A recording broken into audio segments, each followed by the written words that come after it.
if you really want to stand out from the crowd, like have the fortitude to just be you, write your own script. My name is Dr. Thurman E. Webb Jr. I am an assistant professor at Tennessee State University in the field of psychology. So I do professional counseling in both schools and in the community private sector. I've often been told I don't look like your, traditional professor, especially if I was to take my shirt off and you see my tattoos, but it was all about making sure that I put the work in to quantify the fact or qualify the fact that I was supposed to be there. And generally, honestly speaking, when you see a person of my stature, a black male in certain psychology arenas, it does two things. It definitely shocks people, and at the same time, people look and say, well, he must have really done what he was supposed to do to get here, just because of the hurdles that are involved. I had to take some L's, I had to take some failures with that. But I found that in my failures, I learned a lot of lessons that really aided me along the way. So that was a big deal for me. I talk all the time about you're not unique by the things that happen to you. What actually makes you unique is how you respond.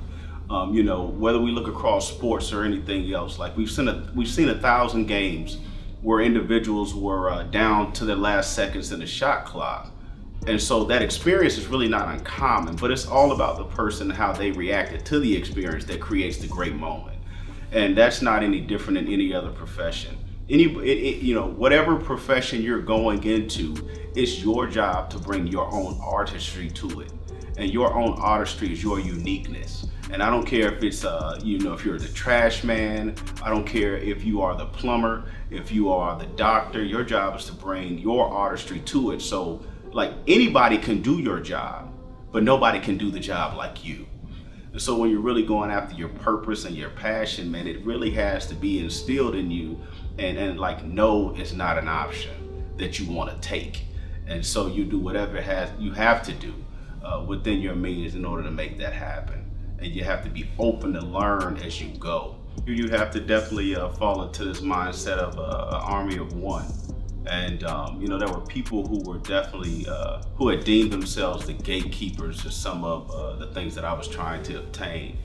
But in the face of their no, I was consistently looking for a yes, or trying to make a way for a yes. The ability to be persistent and to be, in a lot of cases, immediately resilient are like the key factors to actually obtaining a goal or being successful or experience the feeling of success. My name is Reggie Edwards, and I am the creator of CK&DO, College Kids and Dropouts.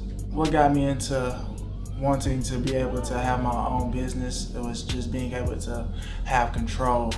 I always wanted to be in a position where I can move when I want to and create things and put out my own content. That was just the way I see things. The fears are always there.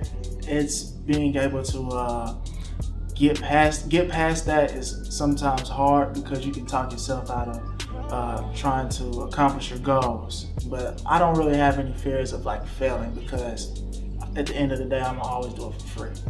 And it's my passion, my goal. But yeah, the fears is just always gonna be a part of the game. The number one is don't give up, play the course. It's kind of like similar to like God, don't play the opponent, just play the course. That would take you far. It's a long process, it's not overnight, and if it is overnight, then those things are typically they come down fast. My name's James Davis. I'm with one of the owners of Panther Construction Company. My father was he was in the construction industry, and he gave me two choices. He said, go to school or go to work. So, being an ambitious young man, I chose to work, make money. Shit, I've been working ever since.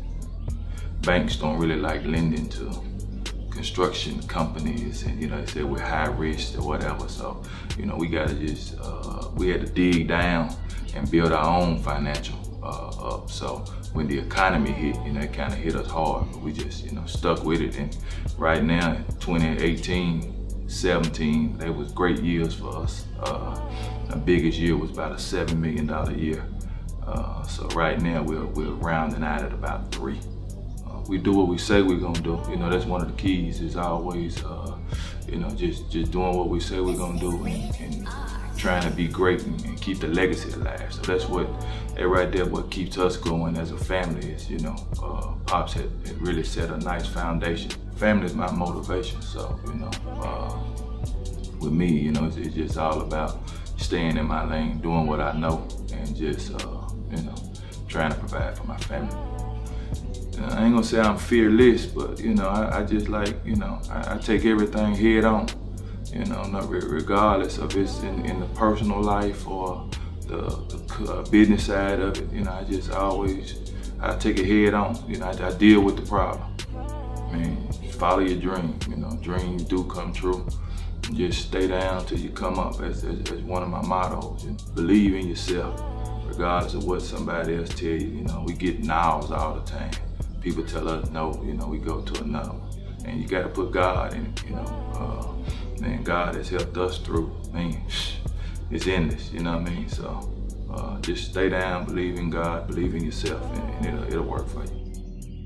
My name is Jennifer Hutton, and I am a pediatric physical therapist at Vanderbilt Children's Outpatient Rehabilitation.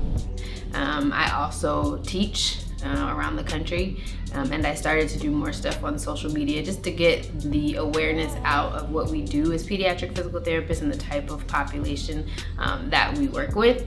So I would say I'm not taking society's path, I'm kind of creating my own path in my field and doing what I love to do. I got tired of the 9 to 5.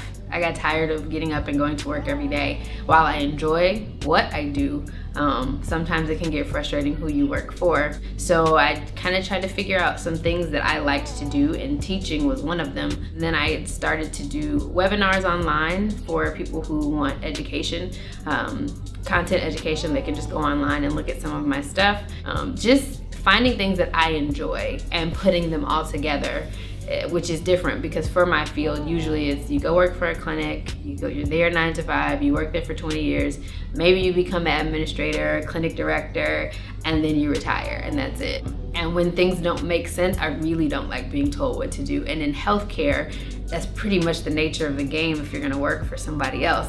And it just was a matter of exposing myself to different movement communities outside of physical therapy. So I started talking to other healthcare professionals just to see the things that they did when they got burnt out. And that's kind of what led me down that path. There's fear every day, honestly. There's a fear that you're gonna fail, especially when it's uncharted territory. You don't know if what you're going to do is going to work. But to me, a failure is really just survival. I mean, you have to fail in order to know what's going to work. And once you fail, then you know, okay, that wasn't what I was supposed to do, and I'm probably not gonna do it again. So I think we fear failure, but it's such an important part of the growth process that you have to learn how to take the fear and channel it into what you're doing. I would say be yourself. Everybody has purpose inside of them. Everybody has individual purpose, not just one purpose. So every day you wake up, you need to work to be your authentic self. Figure out what you like, what your strengths are, what your gifts are, and every day wake up, live authentically, and whatever purpose is inside of you will walk with you no matter where you are and what you meet. But don't waste time trying to be like someone else.